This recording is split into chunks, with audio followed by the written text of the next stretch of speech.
Oh, this is very odd because you are all wearing headphones. So it feels like I'm not saying anything very loudly, but apparently you can hear me. So that's great. You guys can all hear me? Awesome. Hi, my name is Sarah Kessler. I am the author of a book called Gigged, The End of the Job and the Future of Work, which is about, you may have guessed, the gig economy. And in the book, I looked at the gig economy from a bunch of different perspectives, mostly from people who worked in it, and were working in very different things that people have called the gig economy, whether it be like a very well-paid software programmer, or an Uber driver, or in some cases people who had a lot of trouble getting a job, and were being presented the gig economy as a solution to that problem. I am here today with a very lovely panel. To my right, I have Arun Sundararajan, who is a professor at NYU Stern and the author of a book called The Sharing Economy, which I would highly recommend. And then we have Alex Rosenblat, who is an ethnographic researcher at Data and Society, and she is the author of a book called Uberland, which I would also highly recommend, that kind of documents the experience of Uber drivers working on the app. And she actually rode along with how many, is it miles or hours that you do it in? 5,000 miles, over 5,000 miles. More than 25 cities across the US and Canada, but hundreds and hundreds of rides. Okay, so lots of time. And then to her right is Marlon Litz-Rosenzweig, and he is the CEO and founder of WorkGenius, which is a platform that connects companies and freelancers, and has more than 300,000 freelancers. So that is our panel.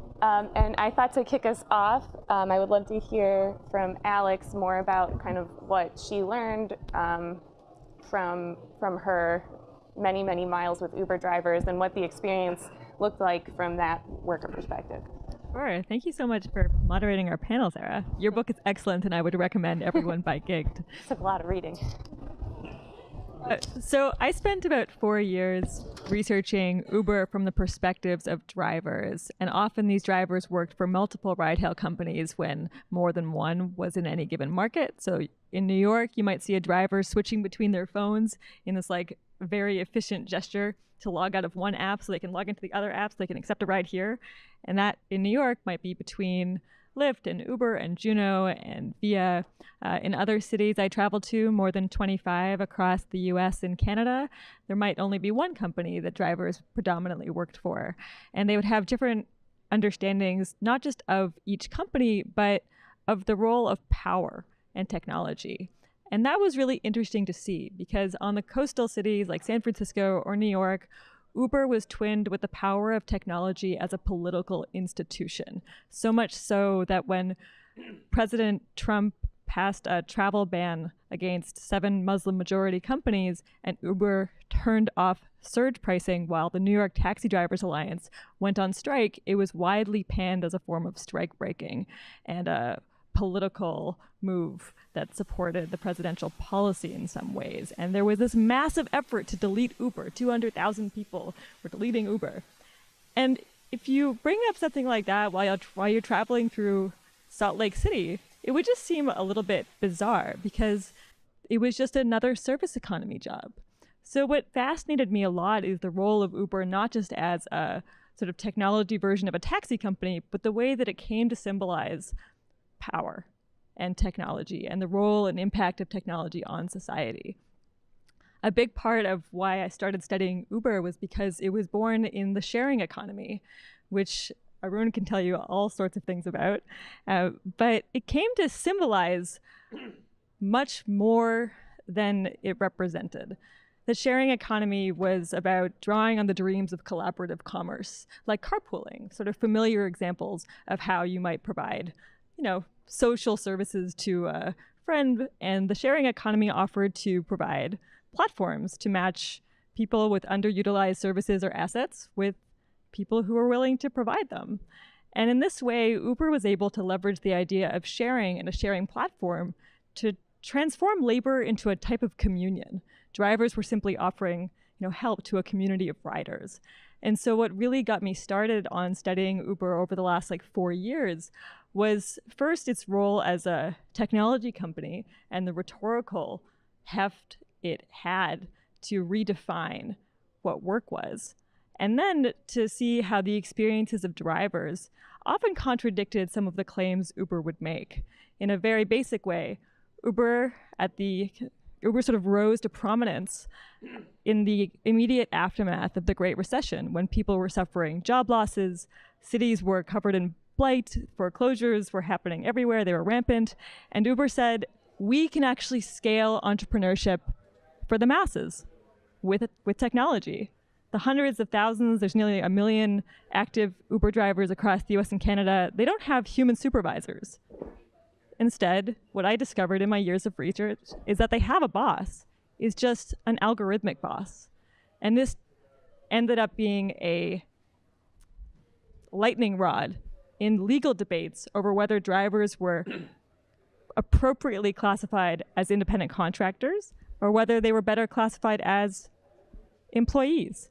Because if you can standardize how people behave on the job while creating the technical and legal distance you need from those rules of work, you can create a template, not just for the taxi industry, where drivers often have to comply with many rules about their behavior that are set by cities, but for other industries as well. And so when I talk about Uber, I'm talking about both the model it can set for how algorithms can help to rewrite the rules of work, and its power as a company that's using the culture of technology and the culture of experimentation and bringing that to the world of employment, where we have different expectations of the sanctity of earning your livelihood and how reliable that should be. And so I wanted to start with Alex, partly because I think we all agree, well, when people talk about the gig economy, often they're talking about Uber. And I don't know that there's anybody who would be like, that's not part of the gig economy. People might say it's not part of independent contractors. But kind of the term gig economy itself is pretty slippery, and you would be very surprised how many hours of time goes into arguing about who actually belongs in this definition of gig economy. I've been on panels only about that, and it's a lot. So I thought maybe we could start by giving our own definitions of the gig economy, hopefully quickly. For me, I think the gig economy is a buzzword that kind of this group of startups invented to say that they were doing something new, when really what they're doing is hiring freelancers and maybe doing that in new ways with new capabilities, but still kind of outsourcing, which has been happening for decades. Arun, want to give your definition of the gig economy? So I think of the gig economy as better described as the economy that involves non-employment work arrangements. And so over the 20th century in many countries, the United States, Western Europe, Japan, we got used to a particular arrangement of work that involved an entity called the employer and another individual, the employee. There was a particular relationship between the employee and the employer that became sort of standardized. And the economic activity of society got arranged in a way that was optimized for this employee-employer relationship. I think over the last 20 or 30 years, we have seen the emergence of a wide variety of non-employment work arrangements, things other than full-time employment, that reflect a different relationship between the individual and the institution. And I think collectively we've started to think of these as quote unquote the gig economy, but what it really is the non-employment economy. Hence the subtitle of my book is The End of Employment. That doesn't necessarily mean the end of the ability to earn a living. It just means the end of employment being the dominant way in which individuals will exchange their labor and talent for money. Louis Hyman, who would equally fit on this panel, is a historian who recently wrote a book called Temp.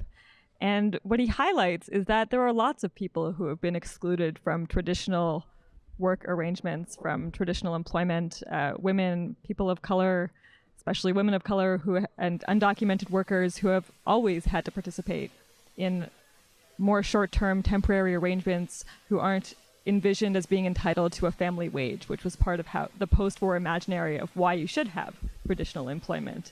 There would be a man who would go to work and work in his job and come back and be able to support a family.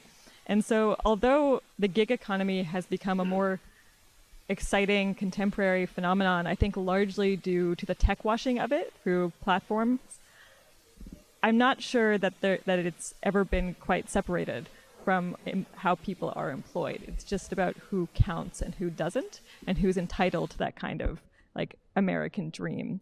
Part of what I found so fascinating about Uber's model was that it was simultaneously proposing that it could provide the equivalent of full-time jobs when it would sort of barge into cities, but it was excluding drivers from the minimum wage and other rules that would apply to that traditional full-time job. So it was able to draw on the imaginary of good jobs. And at the same time, it was feminizing work by saying, this is really just a supplementary form of income.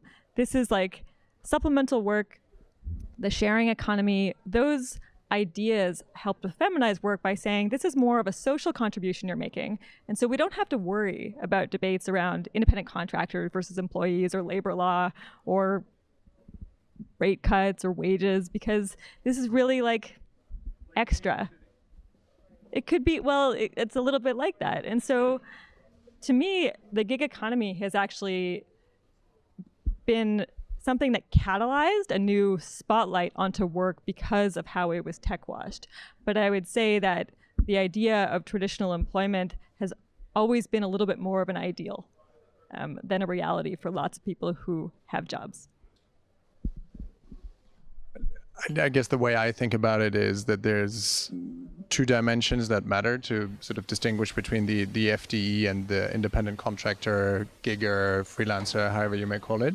And one is sort of the lack of reporting structure for freelancers, so they don't report to a boss, but directly to a client or a rider or whomever that may be. And then the second dimension is basically the length of that, call it gig or sort of, employment period or service period. And where the whole blurriness starts is because if you look at accountants or physicians in private practice, no one would, call them an independent contractor or a freelancer, but they really are. Right? I mean, as a patient, you go in, you have no commitment that you have to go there again, right? You're a client to that physician, and the physician really treats you for, if it goes well, 20 minutes, and then he has to make sure that you come back somehow, right? So he does his own marketing, he does his own accounting and all of that. And I feel so it's very hard to look at one of those dimensions individually, right? Because there's a lot of stuff that falls into that would qualify as a gig, but really isn't.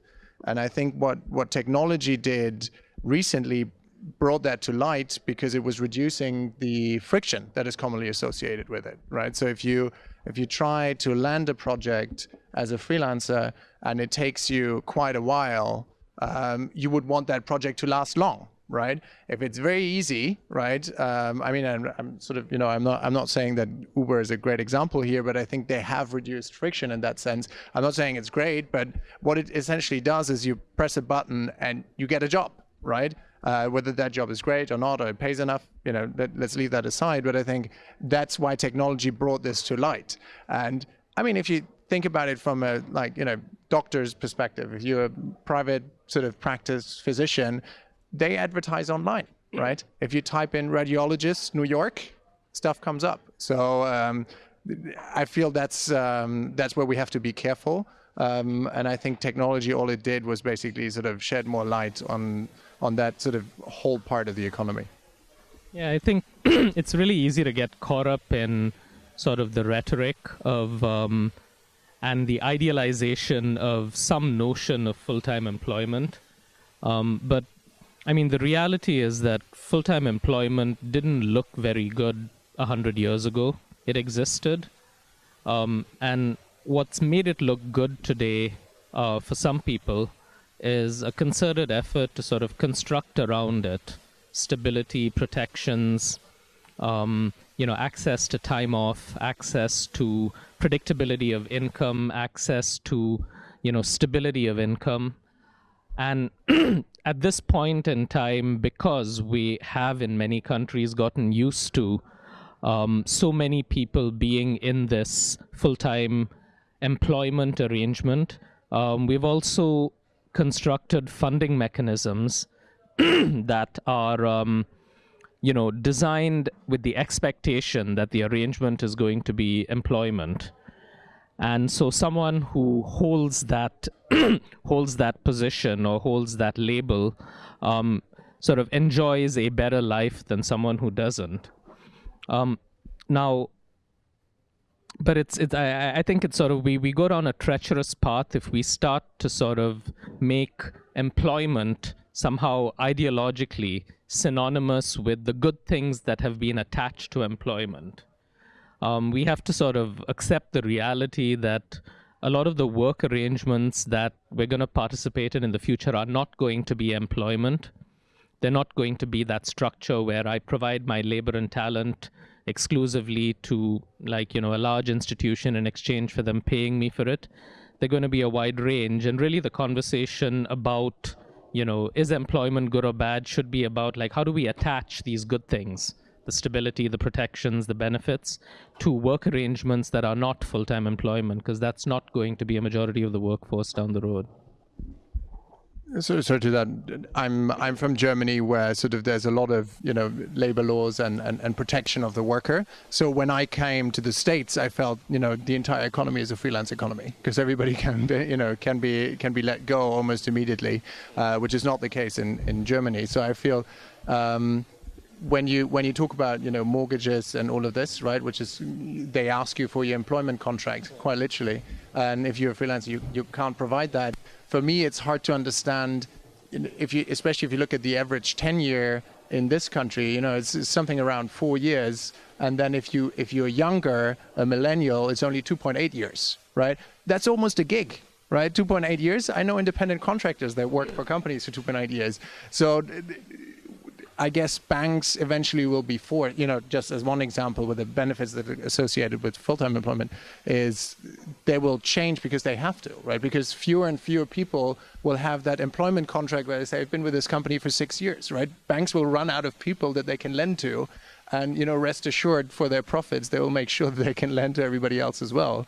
So I guess that's, the world moving in that direction also forces these sort of, slow-moving institutions to provide those benefits eventually.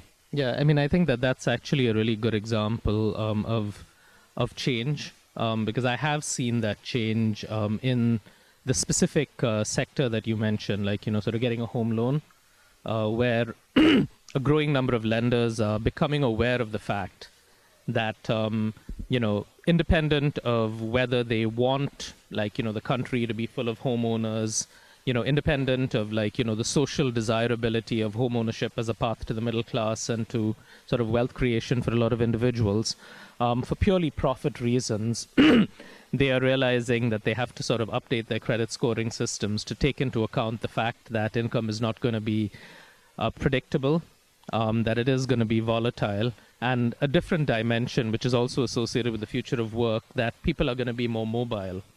I think home ownership has also been associated with people being in a particular part of the country and being able to sort of form roots there and, commit to a 15 or 30-year stream of payments. And there's a tremendous amount of friction associated with moving because of the fact that your home ties you to a particular place and the transaction costs associated with that. And lenders are sort of wrapping their heads around the idea that the future of work is going to also involve a lot more mobility, and so the product has to sort of adapt to reflect that change. The future of work is also not a conversation that is instantly universal. Within the United States, there's a culture that valorizes the individual, the sort of frontiersman who's going to go and make their own business, essentially, in its legacy form. And the culture of work in the United States is, I think, on a trend towards revolving around a culture of consumption. And that's been really fascinating to see, because you may not be employed, but you might be consuming leads, generated by an app, for example, about where you can get your next job, if it's going to be as an independent contractor or a freelancer. And in fact, Uber actually made this argument in a lawsuit around employment misclassification, where drivers had sued and said, well, you really control a lot of how we behave on the job. You control the rates. You change them perennially. I get deactivated, a technology word for suspended or fired, if I don't comply with the requirements you set.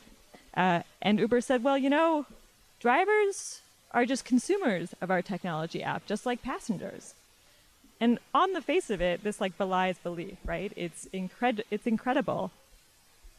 But at the same time, they're not the only company to iterate, to sort of articulate this sentiment.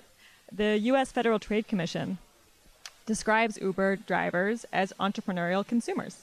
And in fact, it sued Uber for recruiting drivers with exaggerated earnings claims, like $90,000 a year in New York City.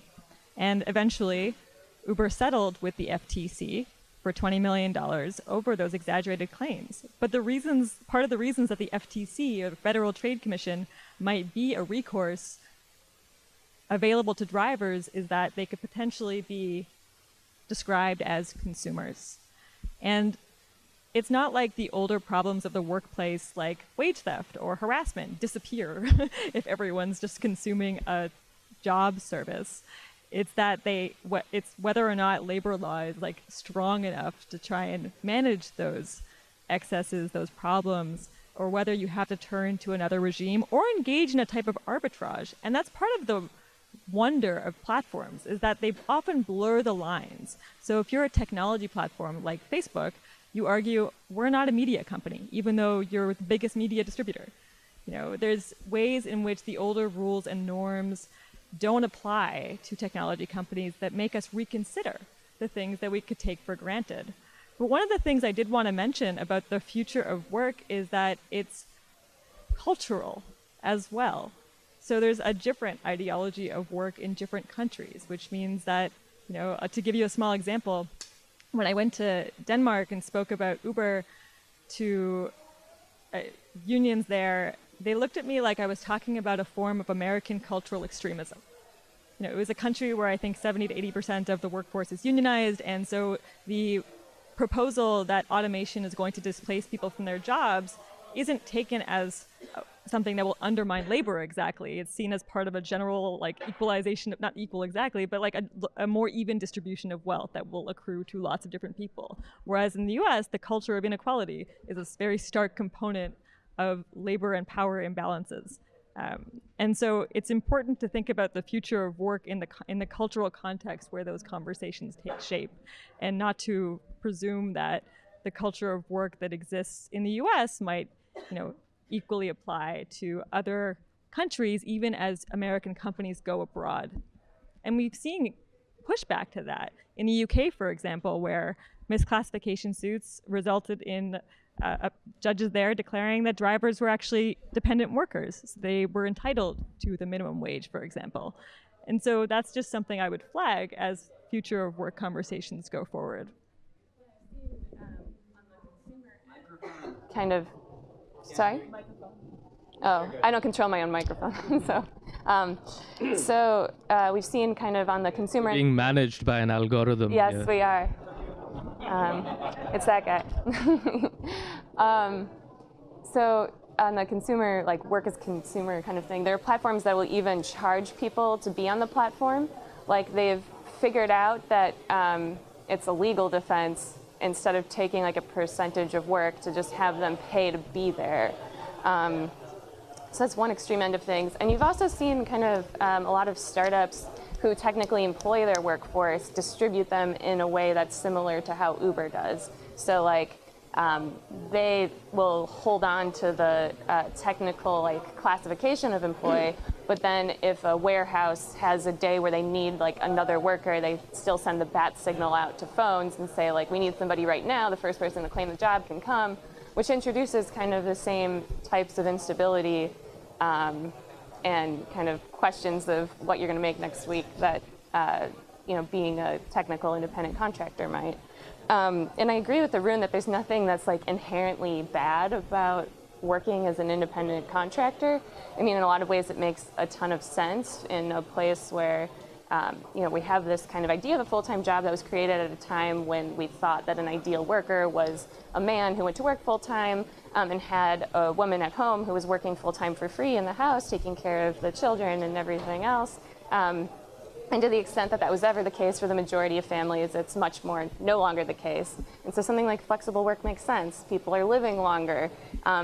There's a book called The 100-Year Life, and the author, I heard him speak, and he said the alternate title was The 60-Year Career, but that he was told that people would be much less interested in the 60-year career than the 100-year life. So if I'm going to have a 60-year career, I don't really want to sit at the same desk for 9 to 5 full-time for that entire span. So there's some sort of like more flow that needs to happen. And the thing is that like we can see that we have this problem. We can see that, yes, there's nothing inherently wrong with it. And we can see that, yes, we should build social systems that support it better, that make sure that people have some of those insurance or security that we've built around traditional jobs. And then at the same time, we see like almost no movement in that direction. Like, yes, there are some banks that are providing better mortgages that give you credit for work that you do as a non-full-time employee.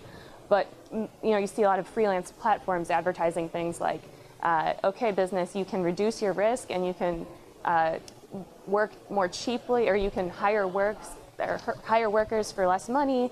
But the flip side of that is that the risk doesn't disappear, it moves to the workers. The cost savings are also pay reductions. And so there's kind of this question of where do we go from here? What do we do today? Anybody have a good idea? Well, go ahead. So I think this is a common perception that sort of the risk distribution totally moves to the worker. Mm-hmm. What we see, and this is sort of, from our database, the highly sought after experts on the platform, whom we call geniuses, it flips. It's the other way around, right? What do you call the ones who aren't highly sought after? We only have geniuses. And what we see there is that the companies are actually fighting for them, right? And what our algorithm does is it's search pricing for that expert, right? So it's like, oh, you want the data analyst in biomedical science? Well, guess what? All the companies are currently bidding on that person, so the price goes up. Great if you happen to be in a market where you have a ton of power as a worker, because there's like there's not a ton of supply for your demand. But I think what we've seen a lot happen is this story being applied to cases which are not that, where you're an Uber driver. They will still tell that same story about how this is freedom and you can choose and you're going to get paid so much, but that's not the reality for most of the workforce. But I don't think that's inherent for the freelance economy. I think if you're someone who works on a production line, you will very much see that as an FTE right now. Totally. The robots moving in and you're moving out. Is if you are a freelancer, you don't benefit from things like minimum wage laws, protection from sexual harassment, kind of the right to be provided health insurance if your company is of a certain size in the United States. Whereas if you're a minimum wage worker who's technically an employee, you are protected by those laws. Yeah, and in some ways you guys are saying the same thing, which is that I'm not actually sure if you're saying the same thing, but I find that that's a good segue into a conversation. We all agree. Just sort of everybody nods as well when I say that. But there is good news and bad news associated with this move to the freelance economy, right? I mean, there's a platform called UpCounsel that I've talked to sort of frequently, who are a platform for lawyers, just sort of, which is again sort of on the sort of that more highly qualified, sort of requires greater education, earns more money. And they do a lot of risk management for the freelancers. So they've moved the needle in a positive way for freelancers. They insure them against wage theft. They've got algorithms that allow someone who is a highly qualified lawyer but wants to stay at home and take care of his or her kid and only work 20 or 30 hours a week, gain access to sort of blue chip clients without having to sort of commit 70 hours to a to a large law firm. But any time there's a technological change, it creates an opportunity for people who hold capital to think about ways in which they can reduce their costs and increase that capital labor sort of imbalance. This is not new to platform technology. It's not new to Uber. There's a reason why, sort of Karl Marx wrote his book back when he did. I mean, this is sort of an old sort of battle, right? And I think publishing was a good gig. Yeah, but the point that we get to is that as you point out, the laws that have been created that reflect the aspirations of society.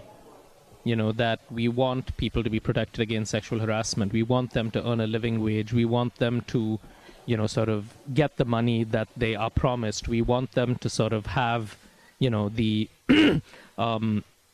stability associated with knowing that their healthcare costs will be covered. That these have sort of been attached logically to the dominant form, the arrangement of work. And we just have to sort of detach them from that and extend them. And I'm cautiously optimistic that we will make progress. I think that we're expecting too much change too fast. I don't think that the protections that full-time employees enjoy today happened in a period of a few years. They took decades to be built slowly. And so I think that we're one of the upsides of I don't want Uber to be the conversation about the gig economy because in some ways part of what has happened with Uber has to do with the gig economy, but and platforms. It also has to do with the personality of Uber as a company.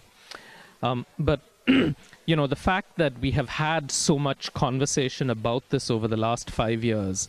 And before Donald Trump was elected, there were sort of, real efforts at both the federal and the state level to try and sort of move the needle, makes me optimistic that we will, in fact, sort of make progress faster this time around than we did sort of from the 1920s through the 1970s.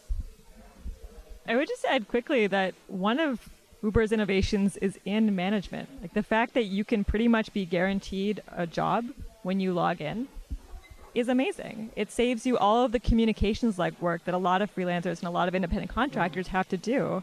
Myself and my colleagues, Dr. Julia Ticona and Alexandra Matescu, did a comparative study between care and cleaning workers who were using platforms like care.com or Handy, and ride-hail drivers demonstrated that they were doing, it was like logging onto online dating, but not the good kind, and you have to send back and forth a gazillion messages to secure the job. With Uber, their algorithmic dispatcher and Lyft too, and the other ride-hail companies just sends you the job based on a formula.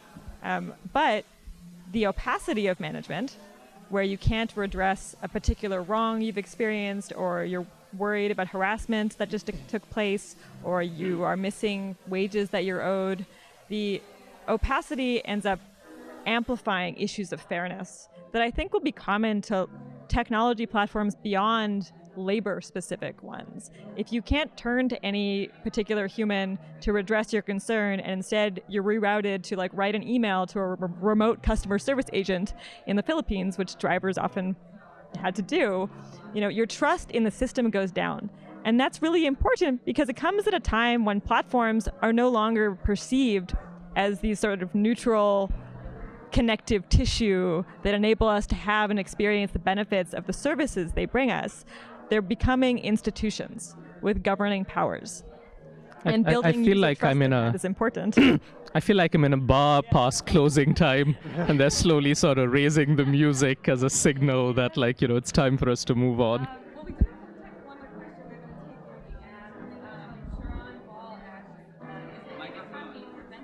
asks, is basic income or helping it? Which is a question I've never gotten before. Do any of you have thoughts on?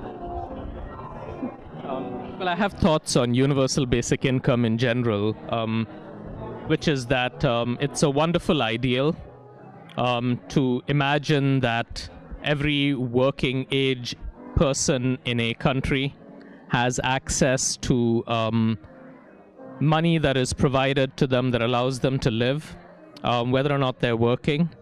And ideologically, I think it's a good idea to have a floor, to have a way of transitioning. Pragmatically, I think that it's, at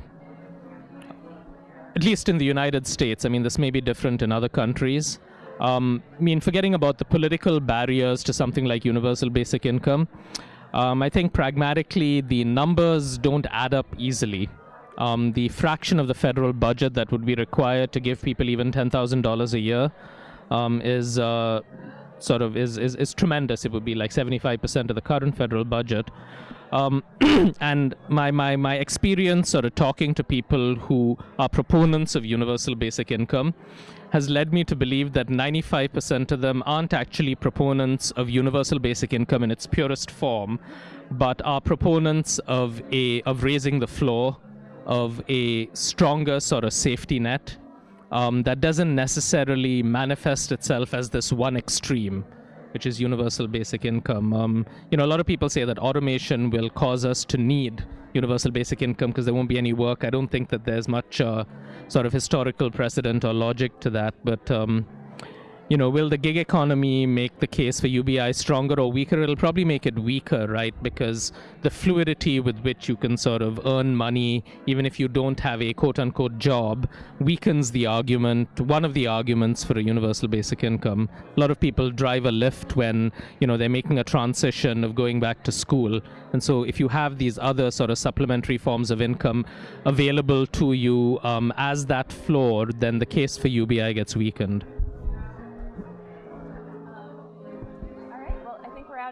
But thank you so much for joining us. Thank you, panelists, for coming. Thank you.